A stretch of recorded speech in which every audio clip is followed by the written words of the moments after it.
Oke, karena udah aku tahu yang mau Bapak tanya, izinkan aku mewakili. Ya, itu tandanya ada ketua umum ya. Yang pertama Pak Direktur, saya tadi mengikuti juga by virtual meskipun saya keluar sebentar ngantar Pak Kejaksaan, Pak Supardi. Yang pertama tentang revisi Permentan, oke? Kan ku tahu kan yang Bapak maksud? Nah, yang pertama di dalam revisi itu Pak, Bapak hadir, disebut TBS yang berasal dari yang bukan tempatnya atau ilegal atau legalitas nggak boleh masuk pabrik. Coba aku tanya, siapa yang masuk dalam kawasan hutan kebun sawitnya? Tunjuk tangan. Jujur aja, tidak usah malu-malu. Saya pun dalam kawasan hutan. Bapak bayangkan Pak, kami nggak bisa jual TBS Pak. Tadi ibuku yang paling baik ini Bu Elvira menyebut tapi malu-malu. Asal usul TBS-nya katanya. Kalau kita membeli kertapi, siapkan dulu relnya. Jangan dibeli kertapi, relnya belum dibuat. Saya Bu dalam kawasan hutan kebun sawitku. Tentu saya akan menjadi mainan-mainan dari makelar TBS. Mohon itu tidak dimasukkan dalam pasal revisi Permentan ya Bu. Karena itu akan mencederai hati kami semua petani sawit. Terima kasih Ibu Dr. Delima, Ketua Gaperindo Republik Indonesia. Dr. Delima Asari, terima kasih Bu sudah hadir. Ya, di depan Bu. Ya, ya. Ketua Gaperindo Gabungan Perusahaan Perkebunan Indonesia. Itu yang pertama. Oke ya, sepakat ya. Mungkin itu ya. Yang kedua Pak, mungkin ini harus saya sampaikan juga masalah perizinan pabrik kelapa sawit yang tertuang dalam Kep Dirjen Bun. Kemarin sudah kita singgung sedikit Pak dengan Pak Dirjen, tetapi mohon bisa menjadi barang nyata di kami. Apa itu? Menghapus persyaratan 30%. Setuju nggak? Angkat tangan yang setuju. Setuju. Karena itu akan membuat kami mati kutu. Pak Dirjen semalam sudah berterus terang, tujuannya baik ternyata. Tetapi baik di Pak Dirjen belum tentu baik di kami. Maka kita cari solusinya. Berarti harus ada perusahaan avalis yang menjamin bahwa itu PKS nanti dibangun tidak mangkrak. Itu yang maksud Pak Dirjen Bun kita. Baik kok tujuannya.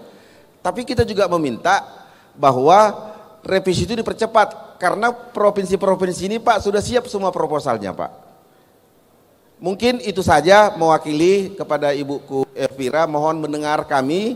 Saya WA Ibu kemarin, Bu, Ibu harus berpihak ke kami. Yang bilang nggak berpihak siapa katanya. Nah kalau sama Ibu kami kan terus terang terus supaya kita jangan ada terganjal di hati. Itulah enaknya petani sawit. Setuju teman-teman? Apakah ada lagi yang mau disampaikan? Wah berarti aku tidak mewakili kalian. Udahlah.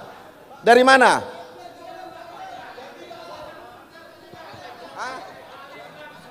Palembang. Ini Bapak Papua. Kita berikan dari Papua. Bapak dari Papua ini datang kemari PP 30 juta. Nggak dibayar panitia, ya Pak ya. Ke depan Bapak. Kalau bisa singkat padat. Terima kasih atas kesempatan. Nama saya Eryonas Rahaning Mas. Saya dari Apkosindo Papua. Jabatan saya sebagai Sekretaris Umum. Saya menyampaikan tentang PSR yang sudah ada di Kabupaten Kerom. Belum ada? Di sana sudah ada. Oh sudah ada. Tahun 2019. Dana yang dikucurkan dari pusat itu sebanyak 18 miliar lebih. Diserahkan kepada salah satu koperasi yang ada di sana yaitu Koperasi Ingkawa. Mereka sudah bekerja selama 3 tahun. Namun sampai pada saat ini tidak ada hasil yang mereka capai. Justru uangnya habis, lahannya mereka buka seluas 650 hektar, itu sudah kembali menjadi hutan muda. Saya tinggal di situ dan saya saksi hidupnya. Kalau memang bapak-bapak tidak percaya, tanya teman saya dua yang tadi sama-sama saya. Nah, kalau sudah seperti ini masalahnya, seperti apa tindak lanjutnya atau tindakan apa terhadap itu orang-orang yang sudah melanggar hukum yang terhadap itu penyalahgunaan dana ini. Ini sangat disayangkan Pak. Petani yang jadi korban di sini, mereka pada saat itu datang ke Jakarta sini, atas nama masyarakat petani, namun tujuannya jauh daripada apa yang diharapkan. Oke. Untuk itu dalam kesempatan yang terhormat ini, saya mewakili petani yang ada di Kerom, Papua sana, kami minta untuk segera diambil tindakan oleh pihak pemerintah dalam hal ini. Karena mereka sudah buat kesalahan, sampai sekarang mereka berfoya-foya ini. Tidak ada tindakan apa-apa, kami sudah lapor ke pihak kepolisian. Ini hebat. Jujur.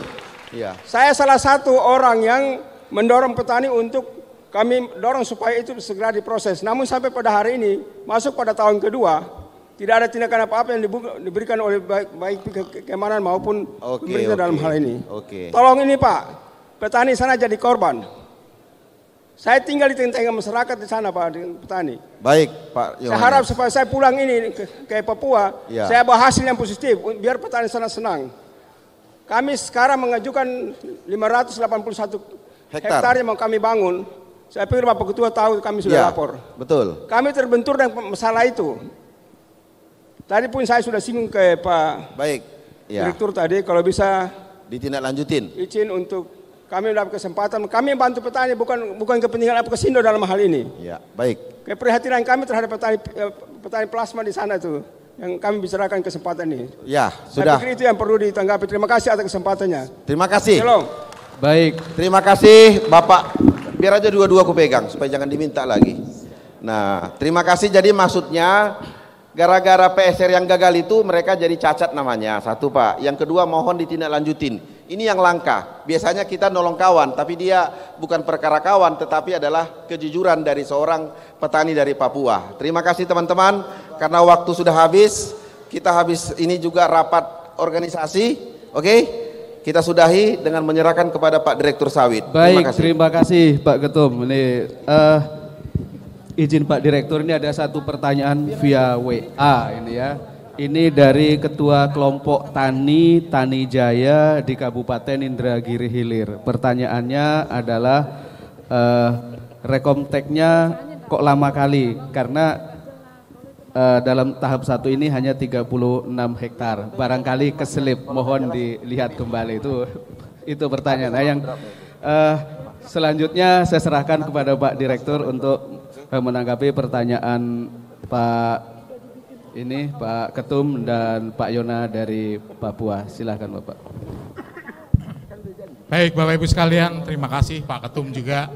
Jadi kalau dalam konteks kami nih Pak Gulat ya, terkait dengan revisi Permentan 3. 3 ini kita akan rubah, tadi yang Bapak sampaikan tadi poin terkait modal, ini masuk dalam catatan kami untuk revisi. Seperti tadi yang disampaikan Pak Gulat, maksud dari Pak Dirjen adalah seperti itu tadi yang disampaikan Pak Gulat persis. Sehingga nanti kami akan formulasikan bentuk itu dalam revisi di Permentan 3 yang sedang berjalan ini. Siap. Iya. Baik, kemudian dari Papua, Kerom. Siap Pak, sudah menjadi catatan saya di sini Pak, untuk kita evaluasi Pak. Dan nanti kita tindak lanjuti dengan kunjungan langsung ke sana Pak. Siap, gitu Pak. Tani Jaya tadi kita cek langsung. Hari ini Natal di rumahnya. Sudah selesai Tani Jaya ternyata, alhamdulillah. Makasih. Saya berharap dukungan Bapak Ibu sekalian, terutama untuk PSR dan Sarpras di tahun 2024 dengan revisi permentan yang baru, kita sama-sama maksimalkan PSR dan Sarpras. Setuju Bapak Ibu sekalian? Oke, makasih. Terima kasih Pak Direktur. Baik, saya 2 menit saja supaya ada. Gagasannya adalah sawit adalah komoditi strategi kas adanya. Ojo dibanding-bandingkan. Satu itu. Karena itu harus dipelihara, dikembangkan, dirawat. Dan khusus perkebunan rakyat harus dilindungi dan dibantu oleh pemerintah. Nah, ada 4 klaster kebijakan yang harus pada saatnya kita kaji. Kalau kurang kita perbaiki atau ada yang baru. Sederhananya begini saja implementasinya. tadi urusan PSR. Urusan PSR itu sekarang macet kan gara-gara masalah legalitas dan kepastian lahan. Tadi Pak Ketum bilang, wah ini rakyat ini masih diberi kesempatan sak jelek. Kalau perusahaan kan dipatok itu tanggal 3 November, rakyat enggak. Kalau saya balik, rakyat harus dilakukan, diselesaikan secepat-cepatnya. Kenapa? Kalau Anda tidak selesaikan legalitas dan kepastian lahan rakyat, PSS pasti tidak akan bisa jalan. Karena tidak ada pejabat yang membuat keputusan, akhirnya setelah selesai ditarik-tarik ke Hotel Prodeo. Maka apa? Legalitas kepada. Karena itu kalau tadi Pak Ketum ditarget sama Pak Menko 1 bulan ya iya. Tapi tolong bantu selesaikan legalitas lahan petani ini. Sama sebulan. Tidak usah nunggu lama-lama. Itu contoh sing sederhana. Oke, kaitannya dengan penetapan harga dan sebagai Permentan tadi. 1, saya tadi sempat diskusi dengan Pak PJS Bapepti. Kritiknya itu kan satu itu. Orang tidak mau pasar berjangka karena harus fisik.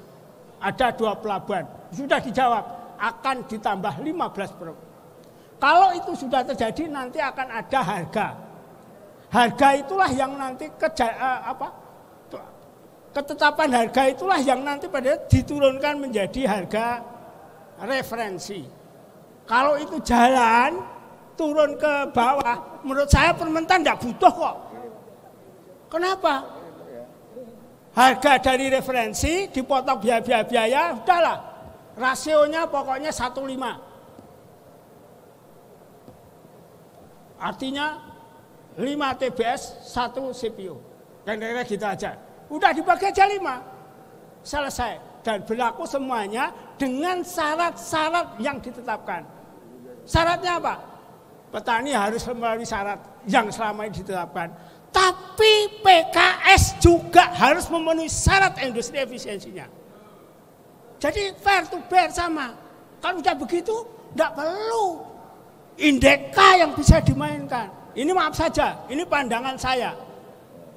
Biarlah harga itu lewat mekanisme pasar saja.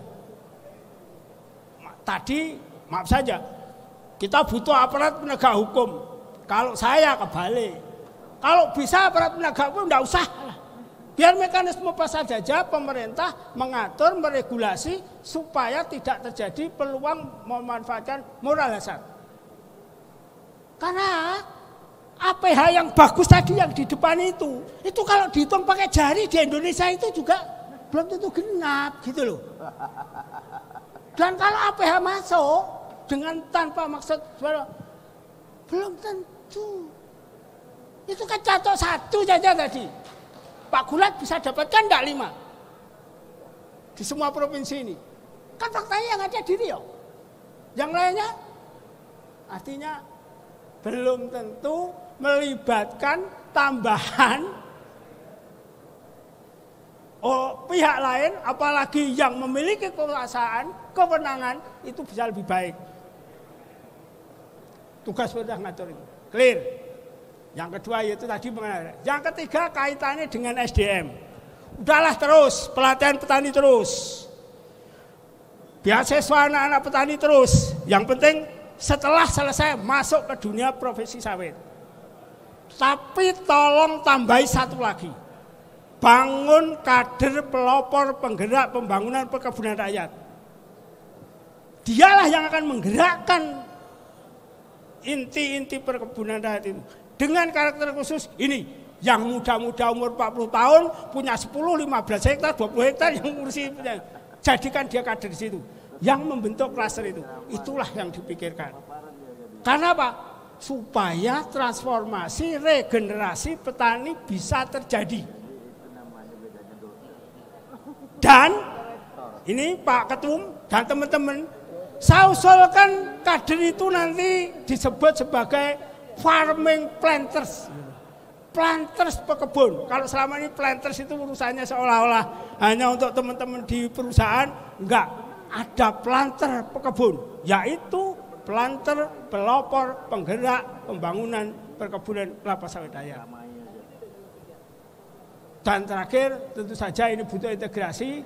Sekali lagi kaitannya dengan insentif, hibah dan lain sebagainya. Barangkali nanti Prof. Agus akan kuncinya satu.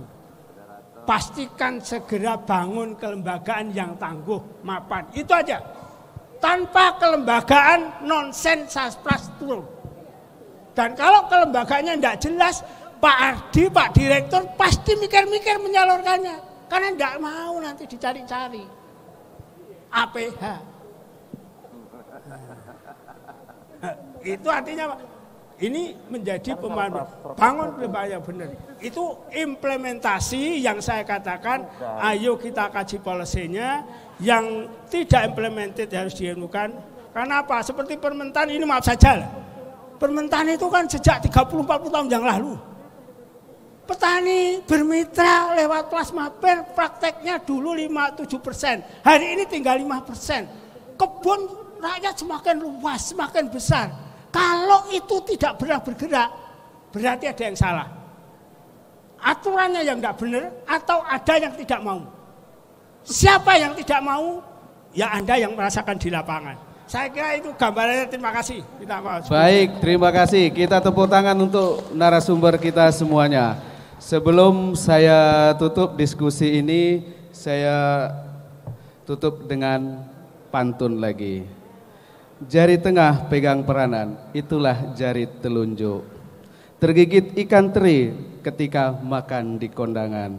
Kawasan hutan masih banyak yang ditunjuk. Meskipun dibangun dari SK Menteri, tapi bisa mengalahi undang-undang. Hidup Dr. Riyadi Mustafa. Jaka Sembung sudah pulang ke Balikpapan. Berhubung sudah rampung, mohon dimaafkan. Selamat sore, assalamualaikum warahmatullahi wabarakatuh. Saya kembalikan ke moderator, ke panitia. Baik, terima kasih Bapak Riyadi Mustafa dan juga para narasumber untuk tetap berada di atas panggung karena dari Apkasindo akan memberikan penghargaan. Untuk itu kami undang kembali kepada Bapak Ketua Umum dan Bapak Sekretaris Jenderal Apkasindo untuk bisa naik ke atas panggung memberikan penghargaan untuk moderator dan juga pembicara kita hari ini. Sekali lagi Bapak Ketua Umum Apkasindo dan Sekretaris Jenderal Apkasindo untuk bisa naik ke atas panggung memberikan penghargaan. Ya, bersama Ibu Delima, ayo Ibu, kita undang Ibu Delima, Dewan Pembina kami yang baru sampai. Silakan Ibu Delima bisa naik ke atas panggung untuk juga turut memberikan penghargaan kepada kedua narasumber dan juga moderator kita. Yang hari ini juga nampaknya dalam sesi ini banyak sekali bapak-bapak dan ibu-ibu yang antusias untuk turut berpartisipasi. Tadi kita sama-sama membahas mengenai produktivitas legalitas, membahas program peremajaan sawit rakyat dan sarana prasarana, percepatan penyelesaian lahan kebun masyarakat dalam kawasan hutan, dan kondisi existing petani sawit di program PSR dan ISPO. Ini dia penghargaan yang diberikan pada pemateri kita hari ini dalam diskusi panel sesi 2. Penghargaan berikutnya diberikan oleh Bu Linda kepada narasumber kami. Bisa sambil foto bersama. Dan yang terakhir untuk penghargaan untuk moderator yang akan diserahkan oleh Ketua Umum Apkasindo, Sekretaris Jenderal Apkasindo dan Ibu Linda. Untuk moderator Bapak Riyadi Mustafa. Dia penghargaan yang diberikan dari Apkasindo. Jika sudah mulai semuanya untuk berderet foto bersama sambil mungkin sambil bawa penghargaannya bapak-bapak biar bisa ditunjukkan di media dan didokumentasikan penghargaan yang didapatkan dari Apkasindo karena telah menjadi pembicara dan juga moderator pada acara Pertemuan Nasional Petani Sawit Indonesia. Dengan pose setara, baik. Sudah, terima kasih Bapak-bapak dan Ibu, bisa kembali ke tempat duduk. Kita berikan tepuk tangan untuk moderator dan juga pembicara luar biasa kita pada sesi 2 ini. Nah, Bapak Ibu hadirin, di sesi ketiga kita juga akan ada pembicara dari Deputi Kemenko Perekonomian. Tadi sudah semangat sekali. Mungkin pertanyaan-pertanyaan yang belum sempat disampaikan ataupun keluh kesah yang belum disampaikan bisa disampaikan di sesi ketiga ini. Untuk itu Bapak Ibu tetaplah berada di dalam ruangan. Bagi Bapak Ibu yang masih di luar ruangan untuk bisa kembali ke dalam karena sesi 3 akan segera dimulai. Untuk itu langsung saja memanggil. Baik, kita kuis terlebih dahulu Bapak Ibu. Tadi sudah kuis yang pertama untuk pembicara yang pertama di sesi kedua. Sekarang kuis yang kedua untuk pembicara yang kedua. Sudah siap panitia? Bapak Ibu sudah siap handphonenya? Baik, kita tampilkan pertanyaannya. Apakah petani penerima program PSR paling cocok untuk mengimplementasikan ISPO? A iya, B tidak. Ya, langsung dijawab. Yang tercepat dan tepat dialah yang menang dan nanti akan mendapatkan hadiah. Nanti akan diumumkan seusai sesi 3 ini. Sudah ya Bapak Ibu menjawab? Baik. Jika sudah selesai, usai sudah tadi untuk sesi 2, kita lanjut ke diskusi panel sesi 3. Langsung saja kita panggil moderator Dr. Petrus Gundarso. Disilakan.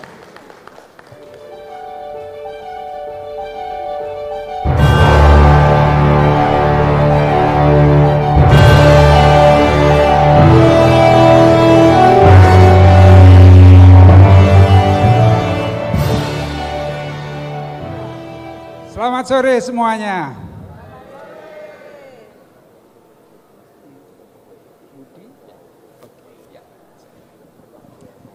Selamat sore semuanya. Saya senang karena walaupun sudah sesi yang ketiga, ternyata jumlah pesertanya bertambah, bukannya berkurang. Mudah-mudahan yang di luar juga segera masuk semuanya. Terima kasih. Jadi di sesi yang ketiga ini akan kami tampilkan pembicara-pembicara yang luar biasa. Yang pertama kami undang Bapak Dirda Gerdera. Beliau adalah Deputi 2 Kemenko Perekonomian. Kami persilakan Pak Dirda.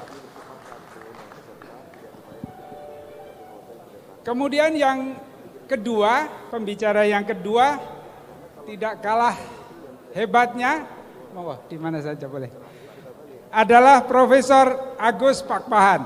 Kebetulan beliau ini kawan saya juga, sudah lama sama-sama waktu di Amerika, jadi saya sudah kenal beliau baik. Kemudian yang ketiga, tadi yang ketiga penggantinya Pak Zainuddin, mohon maaf namanya kalau saya keliru, dari BPJS Ketenagakerjaan. Kami persilakan.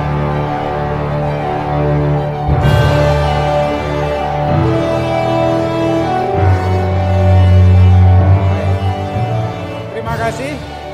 Dari 3 pembicara ini, yang pertama kita akan mendengarkan mengenai ISPO, Indonesia Sustainable Palm Oil. Nanti Pak Dirda akan memberikan paparan. Mudah-mudahan paparannya tidak terlalu panjang ya Pak Dirda ya. Beliau baru pulang dari Dubai. Mudah-mudahan juga diberikan juga oleh-olehnya gitu ya Pak ya. Kemudian nanti Pak Agus Pakpahan akan berbicara mengenai kelembagaan pekebun yang inklusif dan smart. Waduh, apa ini lagi ya? Terus yang terakhir adalah perlindungan keselamatan kerja petani sawit dari Pak Zainuddin. Terima kasih. Kami berikan waktu yang pertama kepada Pak Dirda.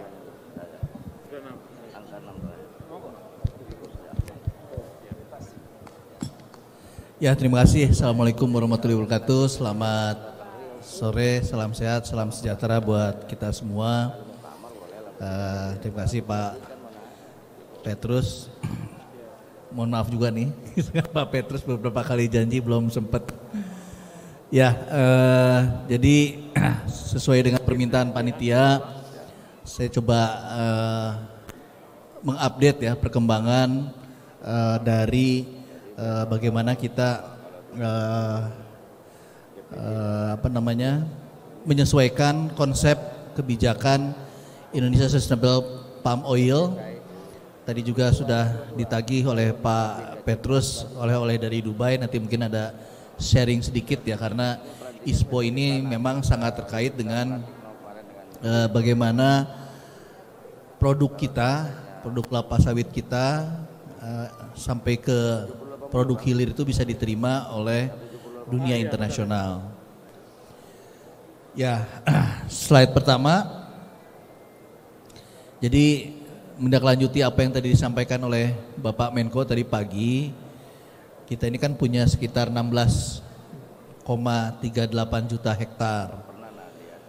Sebagian sekitar 0,6-nya milik BUMN, kemudian juga 8,5-nya juta hektar milik swasta, dan yang paling utamanya lagi adalah 6,2 juta itu milik Bapak Ibu sekalian, perkebunan rakyat.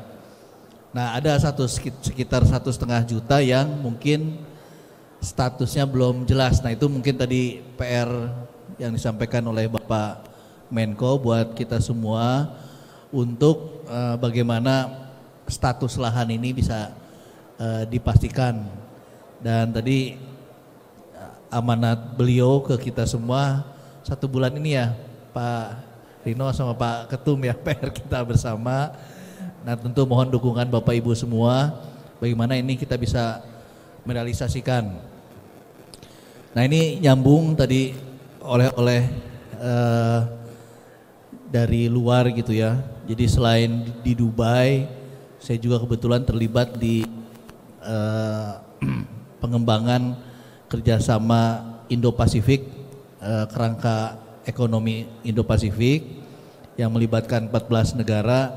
Nah, salah satu isu, bukan salah satu, dalam beberapa item itu banyak terkait dengan kelapa sawit kita yang ada kewajiban lah, ada persyaratan harus dilaksanakan secara berkelanjutan. Nah, ini ISPO ini yang coba kita tawarkan ke dunia luar bagaimana kita mengelola sawit ini secara berkelanjutan. Salah satu item yang mungkin sangat prospektus ke depannya juga adalah terkait dengan sustainable fuel efficient aviation fuel atau bioaftur ya. Kita kan sudah meluncurkan J2,4 ya, J2.4 itu penerbangan komersil Jakarta ke Solo ya. Jadi bioafturnya menggunakan kandungan 2,4% dari kelapa sawit. Nah, dari 10 teknologi masa depan, nah salah satunya itu adalah sustainable efficient aviation fuel. Nah, jadi kalau kita bisa mengembangkan dari 2,4%, 3%, terus seperti biodiesel yang sekarang sudah 35%, maka prospek kedepannya sangat besar.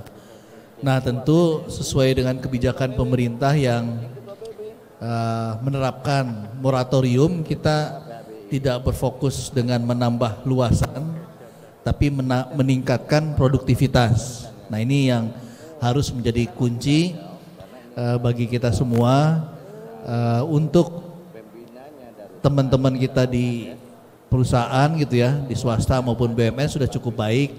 Nah, salah satu upaya yang kita lakukan untuk meningkatkan produktivitas adalah dengan program peremajaan. Nah, ini jadi semua ini kan saling terkait. Kita juga seperti kita pahami bersama, kelapa sawit kita kontribusi terhadap perekonomian dan juga kehidupan masyarakat kita itu sangat besar. Oleh karenanya pilihannya sekarang bagaimana kelapa sawit ini dikelola secara berkelanjutan. Nah inilah yang coba dirumuskan dalam pengembangan ISPO. Sampai sekarang data yang terkumpul memang masih relatif sedikit ya, perkebunan rakyat yang memiliki sertifikasi ISPO, kemudian juga belum firmnya terkait dengan pembiayaannya, termasuk pembiayaan sertifikasinya, dan juga tadi ini juga secara paralel pemerintah berupaya keras supaya produk-produk sawit kita bisa diterima melalui ISPO, dan ini berjalan seiring dengan SPO juga. Jadi ini semua saling mendukung lah. Nah sekitar 2-3 minggu yang lalu lah kami juga berdiskusi dengan pemerintah Inggris gitu ya, bagaimana mereka sudah berkomitmen juga untuk bisa menerima ISPO, dan bahkan mereka sudah membuat peraturan semacam EUDR, tapi ini versi Inggris karena Inggris kan tidak masuk ke EU. Nah, cuman mereka menyerahkan ke persyaratan, kriteria dan segala macam itu pada kebijakan atau regulasi nasional, Pak. Nah, jadi kalau ISPO ini bisa kita terima, kita bisa laksanakan, maka kita tidak perlu seperti EUDR ya yang harus memenuhi kriteria tertentu, tapi asal kita comply aja, taat terhadap peraturan kita, itu bisa menguntungkan. Nah dari beberapa hal dalam draft revisi Perpres 44 tahun 2020 yang mengatur tentang ISPO ini, itu mengatur hal-hal yang baru gitu atau ditambahkan. Yang pertama tadi terkait dengan industri hilir. Jadi produk-produk hilir dari kelapa sawit ini itu nanti bisa ditelusuri ya, dan ditelusuri bahwa dikelola secara berkelanjutan. Kemudian juga usaha bioenergi juga sudah dimasukkan di sini. Nah, termasuk yang penting buat Bapak Ibu ini termasuk pendanaan sertifikasi ISPO juga nanti akan didukung oleh pemerintah ya, melalui BPDKS, bisa juga melalui APBD atau sumber lainnya. Jadi tidak sepenuhnya diserahkan ke Bapak Ibu, tapi pemerintah juga sama-sama lah gitu supaya ISPO ini bisa diterima oleh semua, terutama pekebun rakyat. Kemudian juga terkait dengan traceability, tadi kaitannya dengan bagaimana kita bisa mengelola sawit ini secara berkelanjutan. Kemudian juga ada kelembagaan, perubahan kelembagaan, tapi intinya sama, yaitu melibatkan semua sektor. Nah tentu bukan hanya terkait ISPO, tapi semua kebijakan pemerintah ini bisa berjalan, bisa sukses, bisa bermanfaat kalau memang semua pihak yang terlibat di dalamnya serius gitu ya, dan saling menguatkan. Dan pastinya juga namanya kebijakan baru tentu dalam beberapa waktu dekat gitu ya, 1 tahun 2 tahun pasti belum berjalan mulus lah. Nah ini butuh masukan, koreksi, perbaikan dari kita semua. Mungkin itu Pak Petrus secara garis besarnya. Terima kasih. Wabillahi taufiq wal hidayah. Assalamualaikum warahmatullahi wabarakatuh. Baik, terima kasih. Luar biasa 10 menit Pak Didah, luar biasa. Nanti akan ada tanya jawab. Oleh karena itu kami memang minta kepada para pembicara jangan terlalu panjang supaya nanti kita ada waktu untuk tanya jawab. Kami persilakan Prof. Agus Pakpan. Terima kasih. Assalamualaikum warahmatullahi wabarakatuh. Selamat sore, salam sejahtera buat kita sekalian.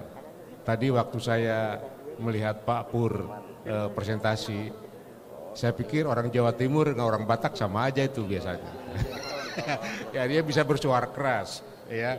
Tapi saya milih jadi orang Sunda sekarang, cari duduk saja Pak. Ya. Oke, baik. Tadi pagi saya menyampaikan hal-hal monumental ya yang diwariskan kepada kita hingga sampai pada kita memiliki kelapa sawit. Yang pertama, Raffles meninggalkan kebun raya Bogor. Yang kedua, Belanda menghasilkan R&D yang menjadikan katakanlah tanaman liar ya menjadi tanaman domestikasi atau budidaya. Nah, tetapi dalam perjalanan sejarah itu ada juga yang monumental yang negatif. Ya, yang membuat kita eksklusif. Ya. Yang pertama adalah Agraris Wet 1870. Itu eksklusif. HGU eksklusif hanya untuk perusahaan besar. Rakyat petani tidak ada jalan untuk mendapatkan HGU. Ya. Nah, itu kita catat. Apalagi yang eksklusif. Banyak. Ya. Nah, karena itulah judul yang diberikan kepada saya, Inclusive and Smart. Ya. Nah, kenapa kita punya bukti sudah lebih dari 100 tahun, bahkan 400 tahun perkebunan sampai Belanda datang ke sini semuanya tidak melahirkan industri hilir. Ya, kecuali tembakau dan cengkeh. Hanya itu. Nah, pertanyaannya mengapa? Karena yang diwariskan kepada kita adalah institusi ekonomi yang disebut economic dualistik. Ekonomi dualistik. Nah, pemberian fasilitas-fasilitas kepada perusahaan besar tidak melahirkan perusahaan besar itu cinta teknologi, cinta pembaruan, cinta segala macam, tidak ada. Apa buktinya? Product Complexity Index negatif minus 2.4. Itu Pak Deputi. Ya, itu pertanda tidak ada kecintaan dari semua yang diberikan karena sifatnya eksklusif tadi. Ya. Nah, apa sih dalam bahasa sosiologisnya sifat eksklusif tadi itu disebut neo-feodalisme. Kalau perusahaan ingin kaya dari tanah, itu kaum feodal. Kaum feodal tidak akan pernah punya kepentingan untuk memajukan R&D, memajukan pendidikan, memajukan market, memajukan segala, tidak ada. Karena kekayaan diperoleh dari rent seeker, dari rente. Per definisi rente adalah income bukan hasil kerja. Contoh konkret, negara yang tidak mau atau mengharamkan income bukan hasil kerja adalah Jepang. Jepang sejak tahun 99 menerapkan kebijakan zero interest rate untuk bank. Jadi kita naruh uang di bank di Jepang tidak dapat uang, tapi bayar seperti bayar parkir uang. Ya, itu. Nah, sekarang ya kalau teori ini kita pakai maka kita harus inklusif. Ya, jadi sejarah monumental tadi tinggalan Belanda dan semuanya kita harus bongkar karena dia meninggalkan eksklusivitas. Ya, meninggalkan neo-feodalisme. Ya, kita bongkar dengan inklusif. Apa itu inklusif? Koperasi. Ya, koperasi adalah institusi melawan kapitalisme. Perjuangan untuk orang kecil sehingga dia menjadi besar. Pertanyaannya, saya ulangi lagi tadi pagi saya sampaikan, apakah koperasi ini suatu institusi yang inklusif? Ya, loh iyalah. Manusia tidak dikalahkan oleh kapital. Ya, one man one vote. Ya, tidak dikalahkan. Artinya apa? Sistem ekonomi institusi ya yang inklusif dan manusiawi adalah koperasi. Ya.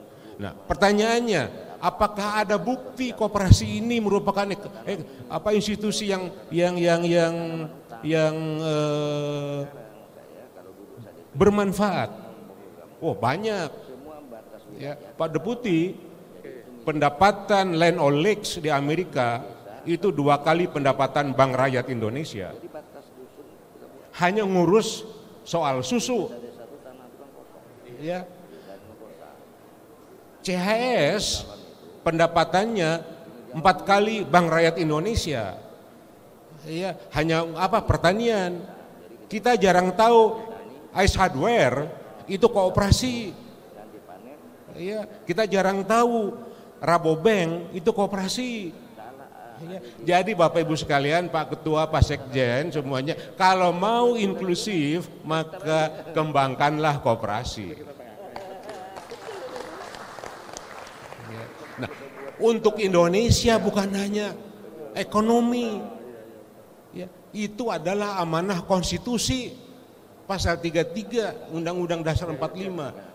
Ya, kami berterima kasih kepada Prof. Jimli Asyidik, ya, bersedia menyampaikan judul bahwa berkoperasi adalah hak konstitusional dari rakyat Indonesia.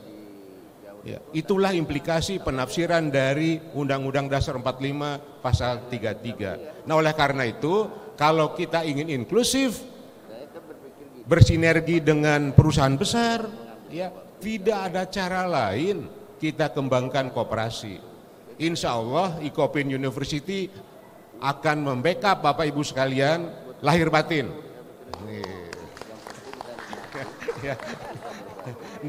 Saya berani berkatakan begitu karena saya punya sejarah. Ya, sedikit cerita ini. Ya, kita ada di sini adalah ya, hasil apa yang dibuat oleh Direktur Jenderal Perkebunan tahun 2000 melahirkan Asosiasi Petani Kelapa Sawit Indonesia. Ya.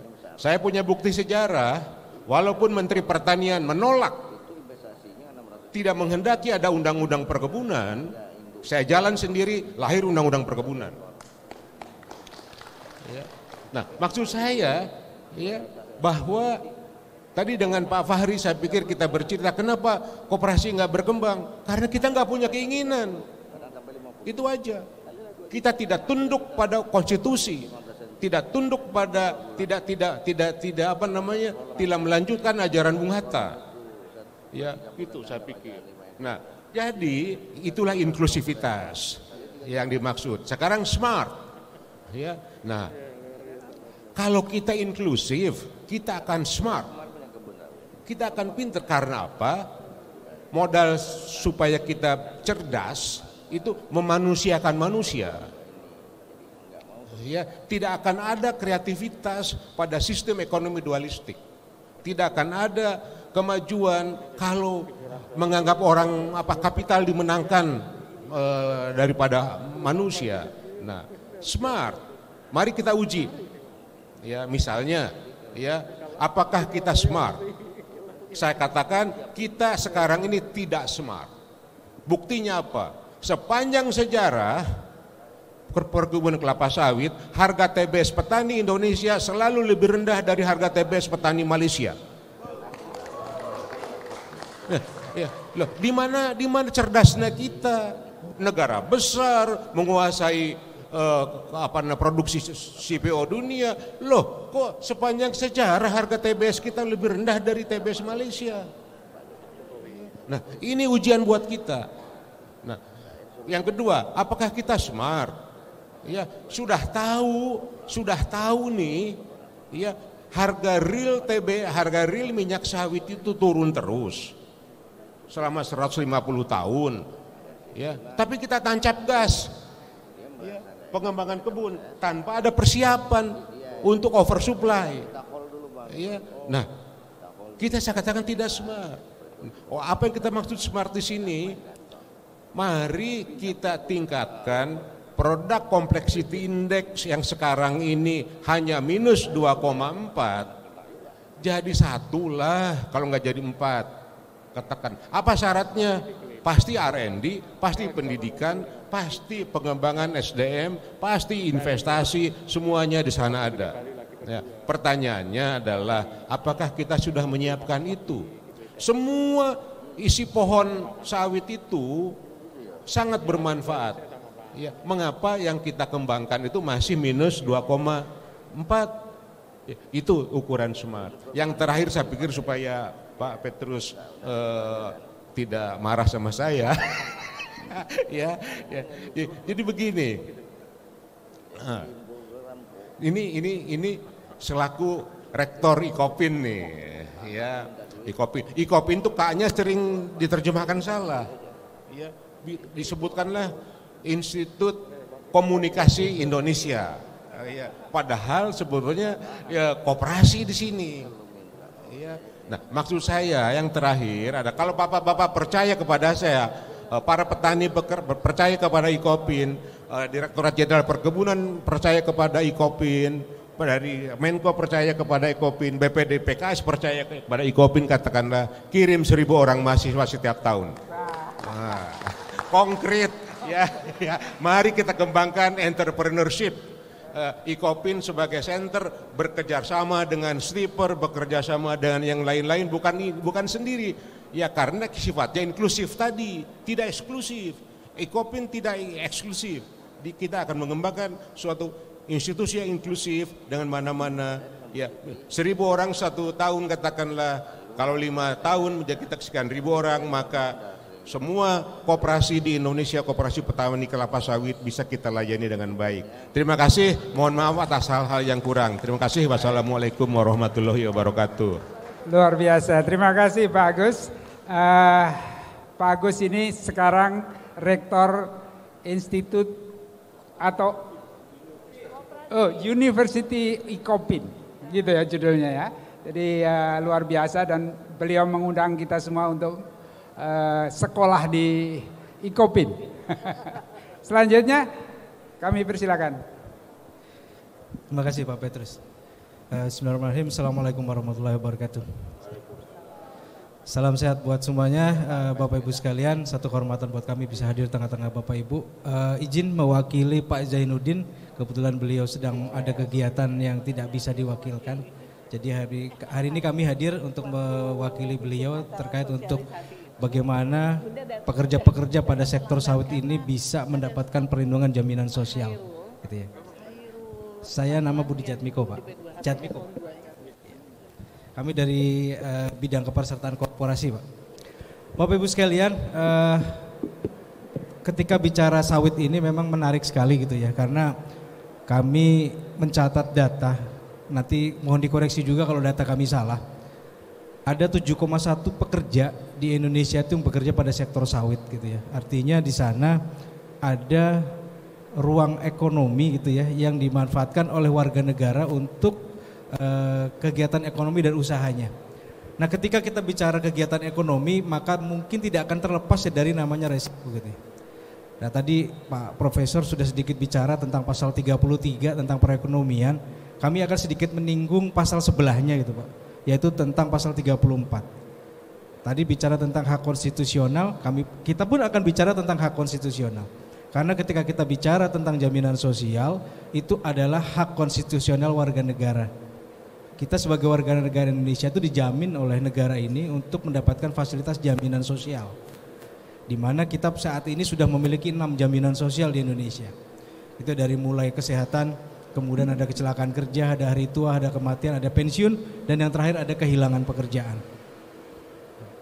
Bapak Ibu sekalian, ini tadi data yang coba kami capture gitu ya, ada 7,1 juta pekerja di sektor sawit, di mana 4,5-nya itu dia bekerja di sektor formal dan 2,6-nya mereka bekerja di sektor informal. Nah, yang menarik Bapak Ibu sekalian, dari 7,1 juta ini belum seluruhnya terjamin perlindungannya dalam jaminan sosial.